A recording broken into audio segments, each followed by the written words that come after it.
Oh, and we're recording. We good to go? Yep, go ahead, Todd.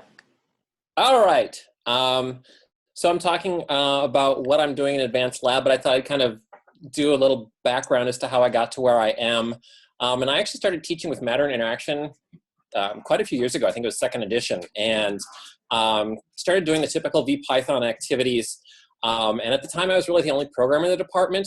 And I really ended up getting a lot of pushback from some of the other faculty, and was in fact told, you know, we're not teaching computer programming, so don't do that in your intro class. So I kind of had to stop doing that. But fortunately, we have a game design and development major on campus, and they wanted a physics modeling course. So I got to teach that for a number of years. And we used Python as the language of choice for that. And they were actually okay with that, you know, because they do most of the programming in C++ or other things. And so I was really quite pleasantly surprised that they were like, you know what, the more languages they learn, the better. And it was actually really kind of good for me because I actually learned object-oriented programming, which I had never understood. And, you know, it didn't make sense to me. It didn't make sense to me. And finally, sitting down and actually doing it, it kind of finally started to sink in. And it also was really kind of a good crash course as to what students understand about computer modeling, because that's really all this physics modeling for game designers was. It was just about modeling the physics world and how it would go into games. And so it really helped shape some of my understanding of the difficulties that the students face in the intro classes, because we don't spend as much time, you know, developing those models. And so you don't always see a lot of the conceptual difficulties that I saw. It really also made me appreciate the difficulties of teaching computer programming, especially as a physics teacher, but there's, you know, it's a whole different skill set. It's a whole different way of thinking about things, grading things. But I think it was also good when I came back to teaching the straight physics courses. I think I had a better idea of how to go about grading these things. But two major things that really kind of changed the computing world at Stout. The first was we hired a computational physicist. And the second was, of course, you guys. I went to the summer workshop in River Falls in summer of 2016, and it's like, you know, I found my people. You know, this is where I belong. And for me, probably one of the most inspirational things was hearing the idea of the three-legged stool. This idea that physics really is comprised of theory, experiment, and computation equally, and that you really need all three of those if you're going to really understand what's going on. And I don't know, I remember being at the workshop, and I really kind of felt like a kid in a candy store, and I've just been told, you know, go ahead, help yourself, eat whatever you want, do whatever computational modeling you want. And I really kind of went crazy. I started, I think one of the first things I did was started using Danny's projects and practices in physics, the P3 activities. If you haven't looked at those, I would highly recommend them for the introductory sequence. It really played a big role in helping my students understand physics, and the open-ended nature of a lot of the questions and some of the computational activities was really quite good. But so getting back to this idea of the three-legged stool, one of the things I really wanted to do was to tie together computation and modeling. You know, what I'd done in the past primarily had been to tie the theory and the computation together, but not really incorporating the lab aspect. And so in my first semester introductory physics, I started introducing some models. I did one with projectile motion, where you know, the students go through and they launch the model at various angles, and they start to see how the time in the air really is what determines, or is determined by the vertical motion. They see the independence of the horizontal motion, and then we go and do the experiment, and they see, oh yeah, this model actually does match up with what we're seeing experimentally. I did a couple of other activities. I did a simple one where you have a hanging mast, and you have two cables off, and then you vary the angles of the cables. How does that affect the tensions in them, and having them model that and then go ahead and do the experiment. I also do one similar to the coffee filter experiment with the air friction, air drag. That's really kind of been nice. I mean, it does take away from the breadth of labs that I can do, because typically to do a computational activity and a lab takes 2 lab periods. But fortunately for us, each week we have a 2-hour lab and a 2-hour discussion. So I can typically do, and they're also, the lab and discussion are in the same room. So really we don't distinguish, and so I can go ahead and I can do the computational activities on Tuesday, and then on Thursday we can go ahead and do the lab experiments. And so I've liked tying the lab and the computational modeling aspect together, and I think that's it's something my students appreciate. We really kind of focus on being really a hands-on kind of place, and so showing them how the models actually relate to the real world, and also showing them where the models start to break, I think has been really kind of a good thing. What really kind of broke the dam for me in terms of implementing computation even more was 2 of my colleagues actually came to the workshop last summer, and that really kind of made us hit critical mass. We got to the point where when those 2 faculty members came back, basically everyone who's teaching the upper level courses has said, you know what, maybe this is something we should try to implement across the curriculum. And so over this past year, we've been trying to, starting to develop a plan to get computational activities in all of the upper level classes, and trying to come up with a consistent way of doing it. Fortunately, we're all on board with the Python. And so I think that will be nice for the students to see Python again and again. Last semester, I taught an applied optics and photonics course, and I will say this: do not try to create new computational activities at the same time you're trying to create new hands-on activities for the course, because there's just not enough time to be creating all sorts of things. So I bit off a little bit more than I could chew, and really kind of had to limit myself to smaller computational projects, more in the line of graphing things and doing some simple calculations with the computer, and not actually doing full-fledged computational activities. But I hope the next time to teach the course I can actually incorporate that a lot more. Which kind of brings me to what I'm doing this semester.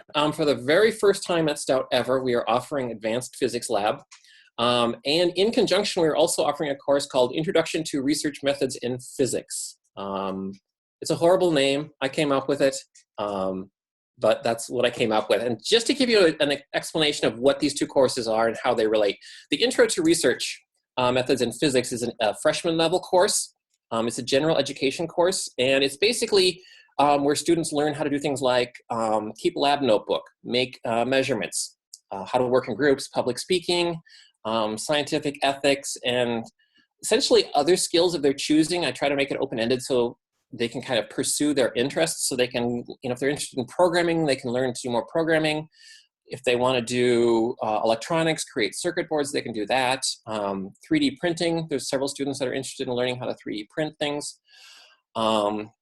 Data analysis and things like that. So that's the intro to research. Those are all freshmen and sophomore students. The Advanced Physics Lab is in a senior level course, like your typical advanced lab type course, where the students are going to perform advanced experiments. But here's kind of what makes this course a little bit different. They are responsible for leading a team of typically about 1 to 2 freshman students. And so these 2 classes are actually co-taught. And so the experiments that the upper level students are doing, the freshmen are also working with them, kind of as the laborers. And so it's teaching the advanced students leadership skills. And we actually spend some class time on how to be a leader, how to manage a group and things like that. So my reasoning for doing this is a couple of things. First off, we don't have enough students to run an advanced lab. We typically, and I'm sure a lot of people typically you have 2, 4, 6, maybe if you're lucky, 8 students in the advanced lab. And at our school, that just hasn't been realistic to run that. And so with this intro class, I actually have 15 students between the 2. And so that's enough that our administration is happy running that. It's also good recruitment. I've got a couple of students who are now, after having taken the course, just kind of, on a lark, are saying, wow, this is kind of fun. Maybe I would like to do physics. So that's kind of been a very interesting experiment in doing this, and I think it's working out really well. So the way this relates to what we're talking about here in terms of computational modeling is two of the experiments that I have the students working on really kind of lend themselves to computational modeling. The course is actually organized into tracks, and so each student will basically work on one experimental setup, but with gradually increasing difficulty of experiments. I kind of went back and forth between the idea of, do I have them do 4 or 5 completely different experiments and learn different skills, or do I have them just focus on one set of equipment and really focus on understanding it and getting a good understanding? And I kind of decided to go with having them just focus on one experiment. I went to some really good talks at the AAPT meeting, this last one here on Advanced Lab, and just some really good conversations about what sort of skills do you want the students to take away from your Advanced Lab. And for me, it really came down to the soft skills of working in a team. I wasn't quite as worried about them learning how to use different pieces of equipment as I was learning how to be good researchers. Anyway, so one of the experiments that I have them working on, and this came out because of a talk at the AAPT in January, was the chain fountain. Are you guys familiar with the chain fountain at all? No. How do I share my screen? Just click on share screen. Okay.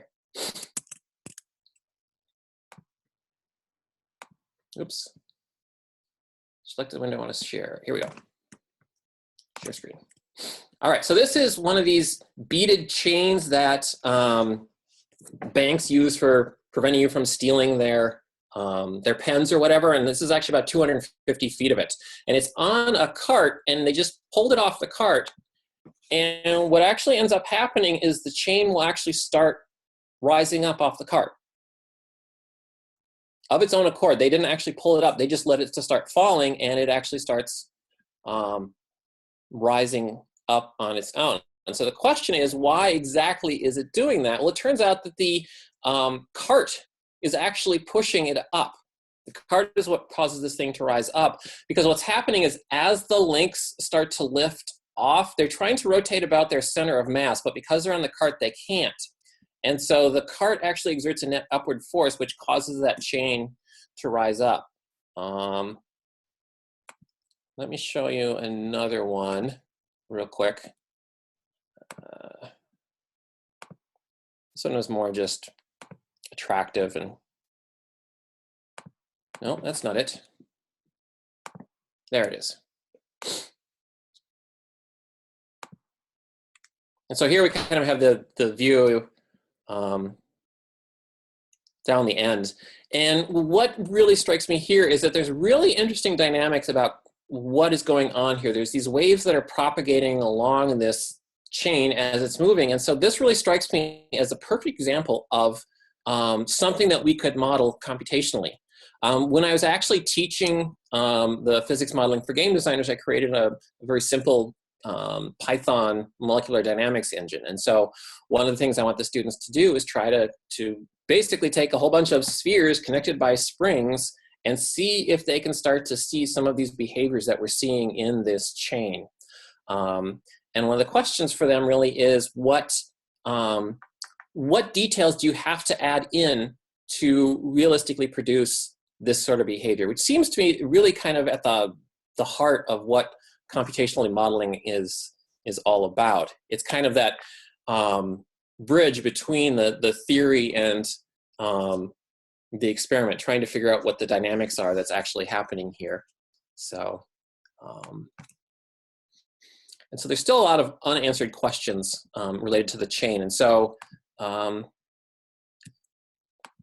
I'll have the students basically working with this molecular dynamics engine that I created, which is nice that when they start off, I've done a lot of the heavy programming for them, and so they can kind of dive in and start creating these chains and start moving them. It's only once they get later into the project that they may have to start adding in forces and adding in other interactions that they're going to have to dive into the coding. So only one of the students in the group of 3 that's working on this project actually has a programming background. He's been working on some other VPython projects with me, and so the other 2 have no background, but because I've built this molecular dynamics engine for them, they really don't need to know the programming just yet.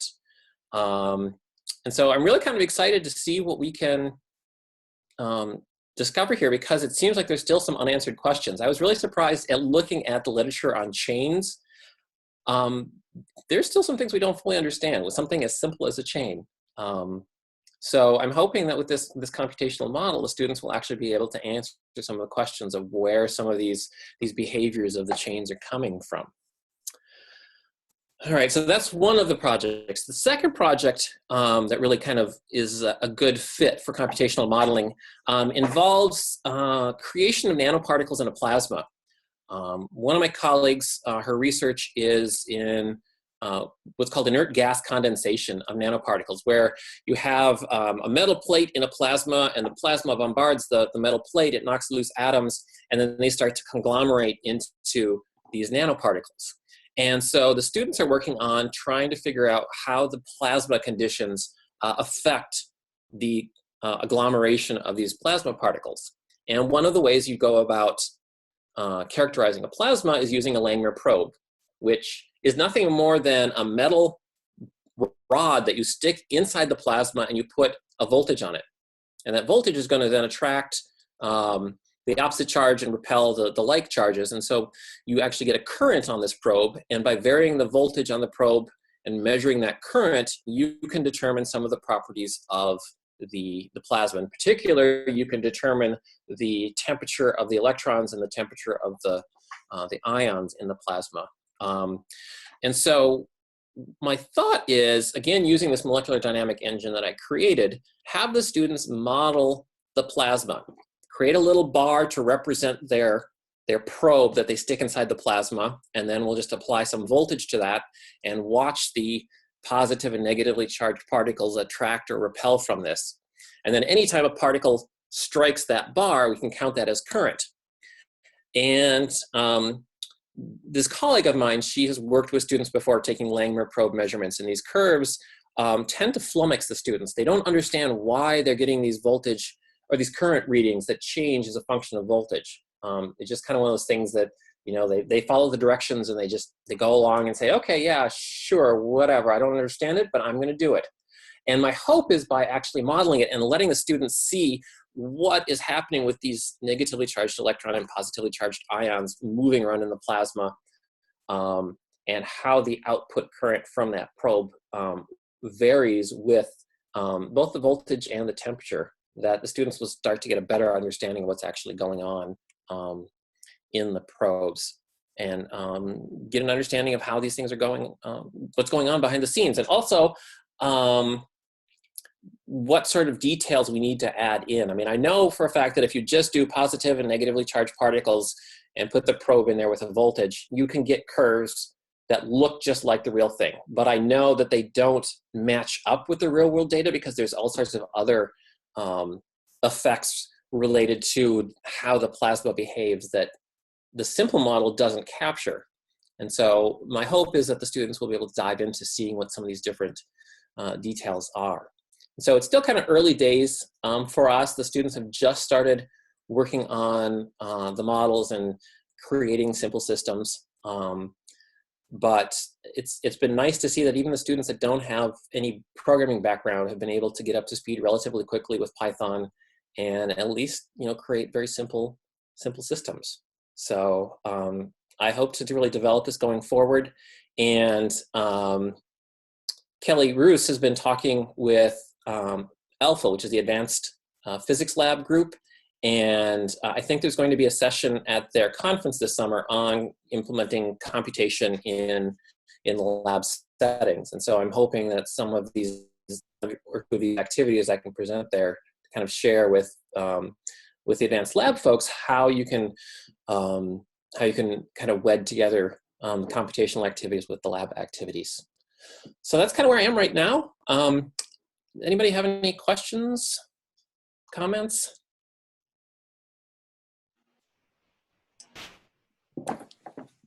I have lots of questions. Okay, good. I'll start with one, and then others can ask theirs also. So with the chain, when you go into the looking at what you need to add in order to actually make it be realistic in describing what happens experimentally, it would seem to be important the twisting, right? That it's not, it keeps it from twisting, and it's not just a matter of the radial forces. The stuff is a function of r. Is that right? And if so, is that too difficult? I don't think the twisting has an impact. I put together a very simple model, and it did not require any twisting action because the way that the chain is put together, they're hollow spheres, and then there's the central rod that joins them actually flares inside the sphere, and so the spheres can actually come together and they can rotate relative to one another. So they really, it's almost like a rope connection. They can move closer together, but they're limited as to how far apart they can get. It's slightly more rigid than a rope, but. So you have a solution model that does work and describe it being only separation dependent forces. Yeah. Okay. It's pretty crude, but it doesn't model it accurately, but it does at least rise up. Mm-hmm. Todd, I will add you could look into Feeney bonds as a model for that kind Feeney of bonds? Yeah, finite extension. Oh, okay. So Feeney bonds, that's what it stands for. Okay, well, that's good to know. Is there a spelling for that? Fene. I'll type it in.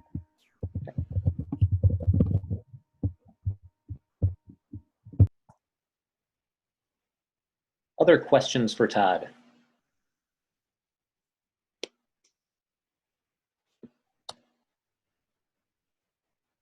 If not, I'll ask my next one. Okay.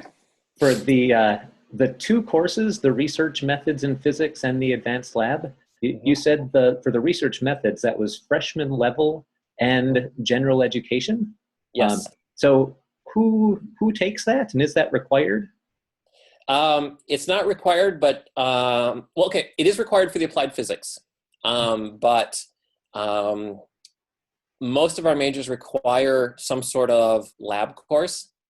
And so this is kind of nice because it's only a 3-credit lab course. A lot of the other physics lab courses are 5 credits. And so I have an interior design student and several of the applied math and computer science students taking the course. So, and I had one other non-scientist in there, but they had to drop out for personal reasons. So for a first offering, I was really kind of impressed that I got people outside of physics actually interested in it. Do you know if there are any other precedents or examples of that type of course elsewhere? Not that I'm aware of, no. I've kind of been looking because this is something I'd like to kind of write up and share with everybody, and I have not found anyone that's done anything quite like this.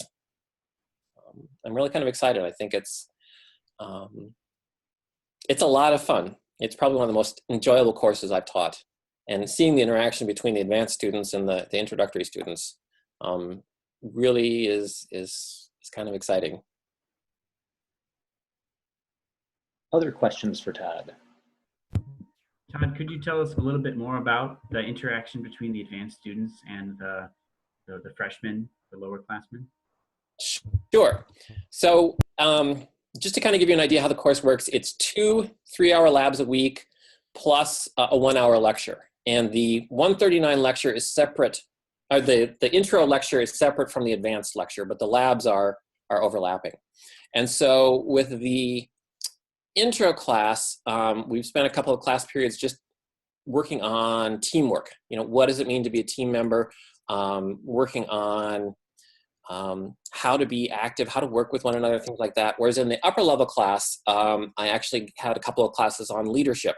You know, how to be a good leader, how to lead the team, what sort of things to watch out for, and things like that. So they really are acting as team leaders and assigning activities to the students and making sure that they're busy all the time. That it's interesting. The first week or so, a lot of times it was the senior student doing all of the research, and then the intro students were kind of sitting there watching them. But after we kind of talked about this in class, now the senior students are assigning the intro students tasks to go and work on their own little side projects and things like that. So they really are kind of taking leadership roles and getting them working. Also, several of the intro students really have no physics background, and so the intro students, or I'm sorry, the advanced students have done a pretty good job of trying to explain the physics. They don't always understand it completely, but they're at least making an effort to understand it. And then usually they'll kind of sneak up to me a little bit later on and say, Dr. Zimmerman, how do I explain this to my intro students? I don't understand it. They don't like for the intro students to realize that they don't know exactly what's going on, but they're making a good effort. There all seems to be pretty good camaraderie. One of the things that we talked about when we were working on teamwork was this idea of it doesn't have to be all work.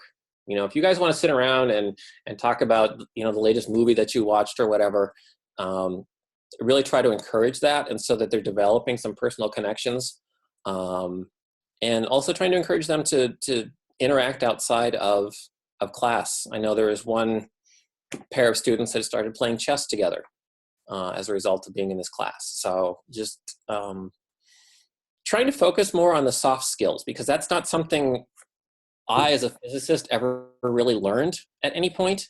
And so I basically just kind of had to figure it out on my own. So trying to give them some formal training in how to be, part of a group, how to work together. So does that kind of answer some of your questions, Daniel, or? Yeah, it was just good to hear about it and to get a better sense of it. I kind of, I see your room a little bit, but I can't quite tell what's happening. Oh, okay. And, about the relationship between them, I'm kind of interested in how that works. It sounds like it's working really well. Yeah, it is so far, and the students seem pretty happy with it. So, yeah, I'm liking it. Can I ask a follow-up here? I got distracted. Were you talking about just the intro, the advanced course, or just the intro plus the advanced? Because you had a research methods course. Is it the advanced lab that you're talking about now? We're talking about both. Because so do you have them together? Yes. Oh, that's interesting. They have a separate 1-hour lecture, but the 2 3-hour lab sections are together. And so they work together. Yeah, I sure did get distracted there. Other questions? If indeed this is something that doesn't have any sort of precedent, then yeah, this needs to get disseminated that you're doing this. Yeah. Yeah. And like I said, I like that I'm putting soft skills in there, because I think that's also something that employers are looking for. And I know, at least at Stout, the students are not getting in any of their other classes. So I think this is a good thing to be talking about and getting them working on these things. And yeah. Other comments? I have a question as far as grading. So are you looking through their lab notebooks for the intro students and seeing what they've done, and then the advanced lab students are turning in reports of some sort, or how have you separated that? So at the moment I do lab notebook checks. So I sit down with each student for about 15, 20 minutes and go through their lab notebook and talk about what they're doing, what they're understanding. And actually, as a class, we developed a notebook rubric. So they kind of helped have some input as to how I'm grading them. I'm grading them at 2 different levels. With the intro students, it's just the real basics in terms of, do you have things well organized? Do you have dates? Is your data in tables? Do you have plots? Things like that. Whereas with the advanced students, I'm looking for more of the conceptual understanding and more of the data analysis. They're all responsible for giving a 5-minute presentation once every 3 weeks. So basically we're cycling through, I think I do about 5 students a week, and they report out what they've been working on for the past few weeks. And so cycling through, everyone's had to do a report. Then later on, I will have them all writing papers. I'm probably going to have the intro students write like portions of the paper, and then it'll be up to the advanced students to write some of the more in-depth parts of it, but looking to turn in a single paper, probably at 2 different points throughout the semester. And then they're gonna have to do a poster presentation at the end of the semester, as well as a long talk at the end of the semester. I'm still kind of figuring out the grading.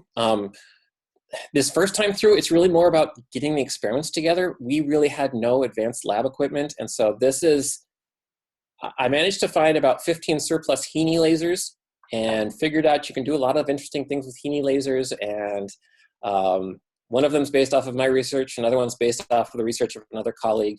And so right now, this time through, it's more just, do I actually have any experiments that I can have them doing, and just making sure that's up and running.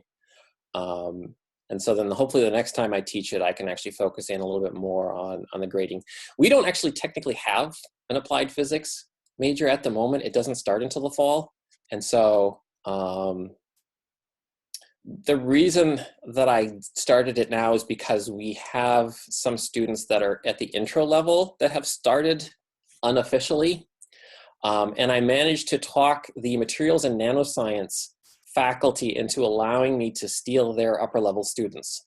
They're supposed to take a advanced nano course their senior year, and I convinced the faculty to let them substitute this advanced physics lab for their advanced nano course. So I kind of cheated there, but it's a good bunch, and they have a strong physics background, so they're able to do it.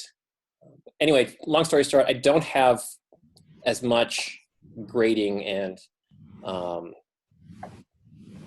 written assignments and things as I would like yet, but I hope to in the future have some more. But I really like the exposure to all sorts of modes of communicating. So you're doing, posters and papers and just presentations and kind of informal and more formal. Yep. Yeah, so hopefully that will be good. I mean, part of what I'm trying to do is just get, because everyone comes in at such different levels with their different skills. And so my goal is, at least at the moment, just to get everyone to improve from where they were. I haven't set absolute standards as to where I want them to be. I'm happy if I can see some improvement across the course in their various skill levels.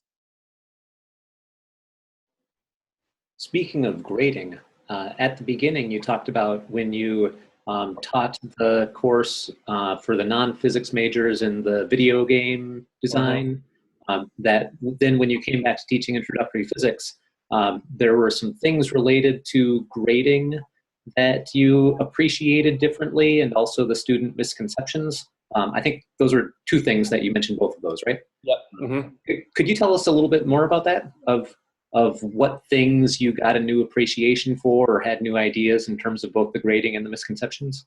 Yeah, and so, commenting became a big deal for me. And that's something that I'd never really appreciated until I started having, 30 students turning in assignments. And so starting to get the students to put comments in their code helped me as an instructor, but I also think it really started to help the students understand as well. When I had been teaching it just from matter and interaction, I really did not have the students doing much in the way of commenting. And so getting them to comment in the code what things we're doing really helped in terms of understanding. The other thing was that one thing that really surprised me was that they don't always understand the difference between some of the different numerical integration techniques you use for motion. Matter and interaction essentially does the Euler method. But when you're doing things like springs or other things, the Euler method tends to fall apart. And so adding in some of the other, the velocity relay or things like that gives you much more accurate results, but the students don't understand it. And I think actually Daniel, I think I overheard him talking about this yesterday, about the students struggling with what those different methods are. So just seeing that that's an issue and that you have to spend some time explaining these different techniques and what you're doing. The fact that with the Euler method, it's essentially, you're truncating a Taylor series. It's the first term from the Taylor series is all it is. And so trying to get them to see and compare some of those different methods, I think was something that I've really approached. What else? Rotational motion was another thing that students find difficult, modeling the rotational motion.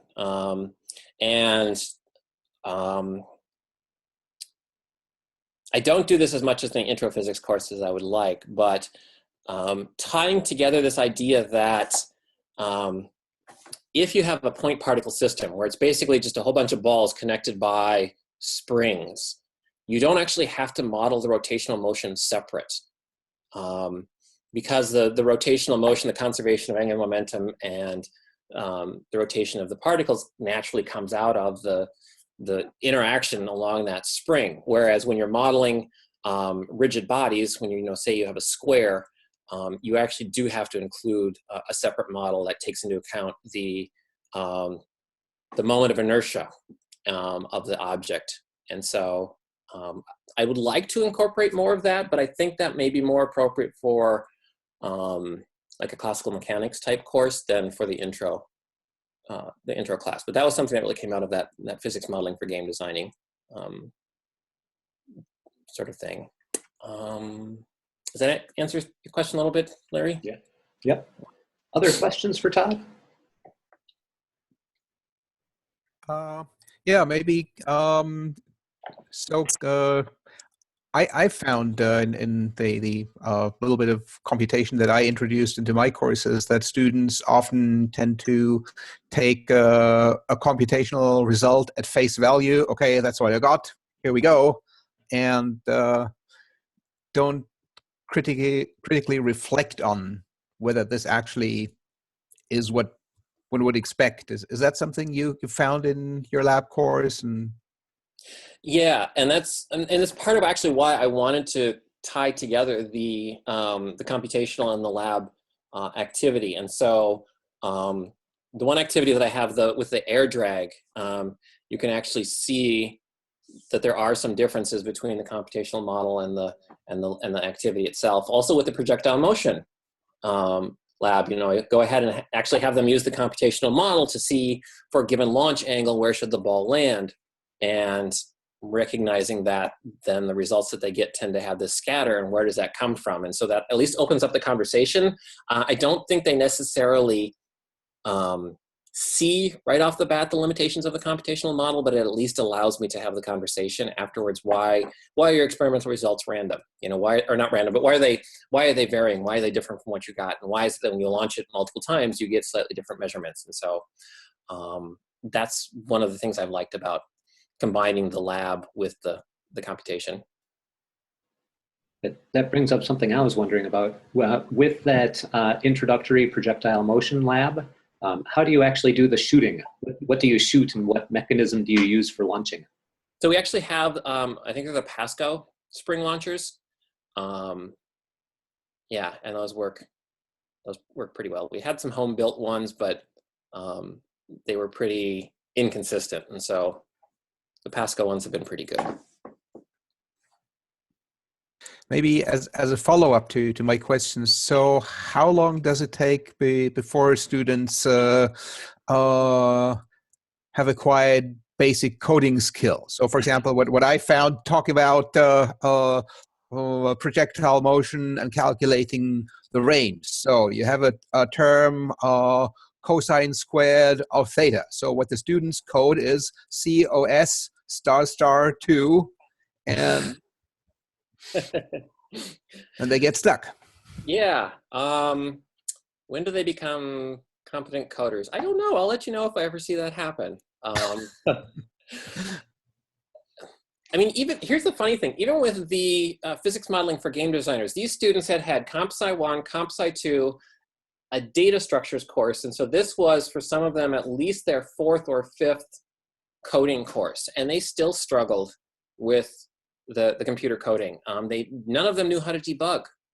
You know, I'd tell them to put in print statements, and they would just resist printing off the variable values or doing any sort of debugging. So I don't know that, you know, it's realistic for us to think within a semester of a physics course that we would get them to be competent coders. So I tend to focus on minimally working code or modifying working code rather than having them program from scratch. We don't have a computational physics course at the moment. I know that's something that we would love to have at some point, but I guess I'm kind of leaving it up to the computer science folks to get them to be proficient coders at some point. And I haven't figured out how to do it, I guess is what the answer is. Thank you. That's Yep. good to hear.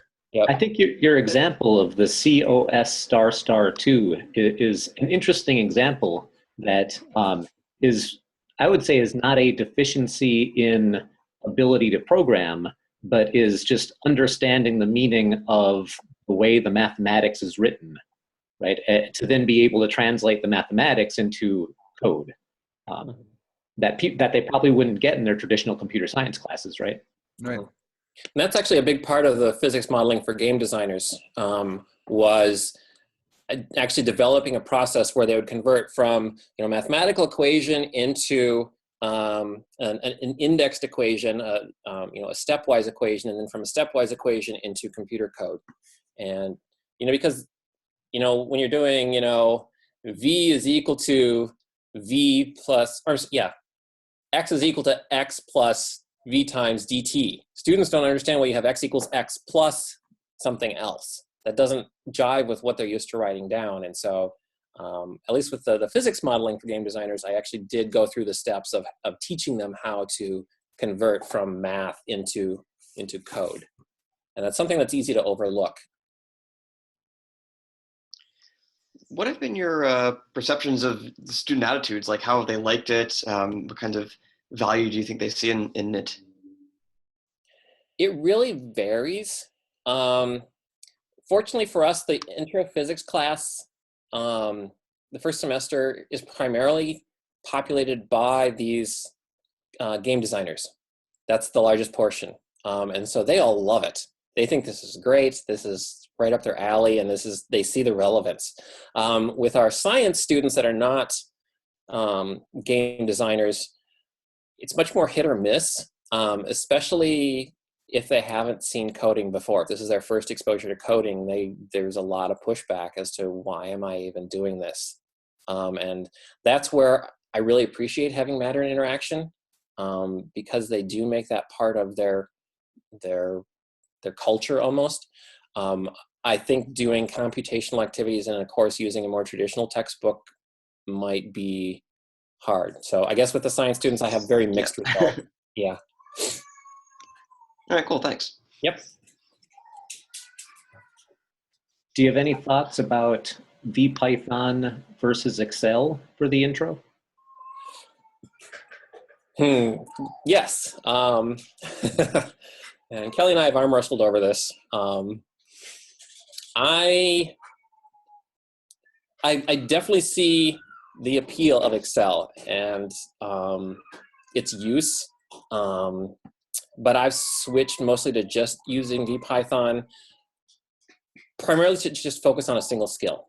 I think students kind of like the glitzy look of VPython, the fact that you can just type sphere parentheses and boom, you have a nice shiny sphere that you can rotate around, and it's, you know, shaded and everything, and it looks nice. And I think it really draws the students in. I mean, especially with these students that are used to playing video games or watching things on their phone or whatever. So for me, that's what it comes down to, is the visual appeal. The fact that Excel doesn't bring that in as much, but I definitely understand why a lot of people do use Excel. Do the students run VPython on their own computers? Do they use GlowScript? How do you do it? I've done a couple of different things. I've gotten away from having them run Python on their own machine because, here's the thing. We are a laptop campus, which means every single student gets the same computer with a completely identical image on it. How can you have a class of 23 students, have them all installing the same Python and get 5 different error messages? Completely different. I have no idea how that is even possible, but it happens. And so I gave up. It's just not worth it. So I do GlowScript. For a while, I was running Jupyter notebooks in SageMath Cloud, but there were some issues with that most being too slow. So now I've really switched to either GlowScript or Trinket as being much easier and having a much lower barrier for students to get started.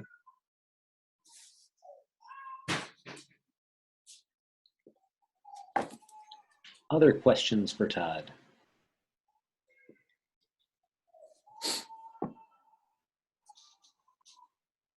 So since we're talking about the intro classes, which is what I teach mostly, do you do any E&M?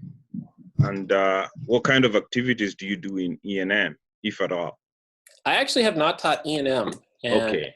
I'm trying to, I'm hoping to start teaching it next fall.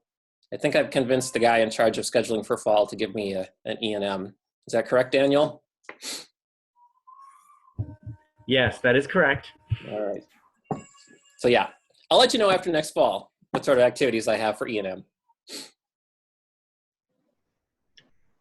A few things, Tony, which you might already do, that for intro E&M that I do are one is adding up charge distributions and discretizing it as point charges, and that's something that lends itself very well to doing computationally, and also allows you to see what it actually means to integrate a distribution, right?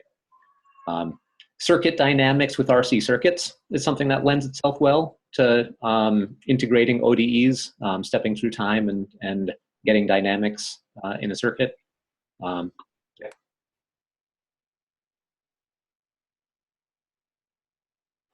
Anyone else have anything in response to Tony's question? So visualizing electric fields, potential distributions. That's what I did as the first computational activities in my 300 level E&M class.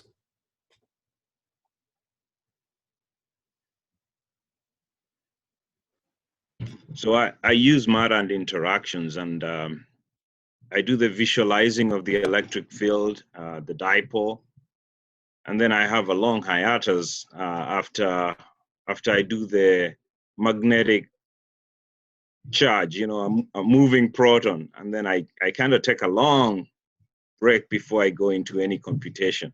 So that circuits idea might be actually great, the RC circuits thing, because that could be a computational activity that I could use. And Tony, are you familiar with the activity about Gauss's law and charges in a conductor that I have on the PICUP, an exercise set on the PICUP collection? I guess I'm not familiar, but I may have seen something like that. So you have one out there? So it's very visually appealing, that it's a whole bunch of charges inside of a conductor. You let them all interact via Coulomb's law, exert forces on each other. They all end up on the surface, and the electric field inside is 0, and the electric field outside you can calculate. And so you see Gauss's law emerge from it, and you also see the actual distribution of charges that you get on the surface. Pretty cool. Yeah, it's pretty too. Right? That's the Python thing, right? Just makes it pretty. Also, Tony, I'll add that I do something with electric potential. So I have been using just an applet, volstad.com, where you see the potential as the equipotential line. So it looks like a contour map. And then I actually have them sort of assemble that in Play-Doh. And so that's what I've been doing for potential. That might be a possibility. Or if you could maybe have it where it's a 3D model, that might work as well.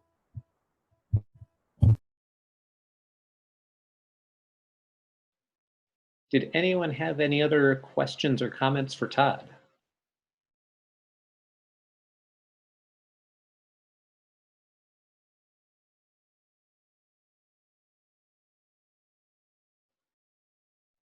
Todd, was there anything else you wanted to add before we adjourn for the night? No, but if anyone else is doing anything with computation and lab activities, I'd definitely be interested in hearing what you're doing and trying things out. So hopefully some other people can come up with some things that'll be cool to do. Sounds good. Well, we're getting to be just a few minutes away from 9 o'clock Eastern time. So if there isn't any other discussion, we can adjourn for the night. Anything else anyone had? I must say that was a pretty interesting talk. Thanks, Tony. Yes, thank you, Todd. Thanks, Todd. All right, everyone have a good night.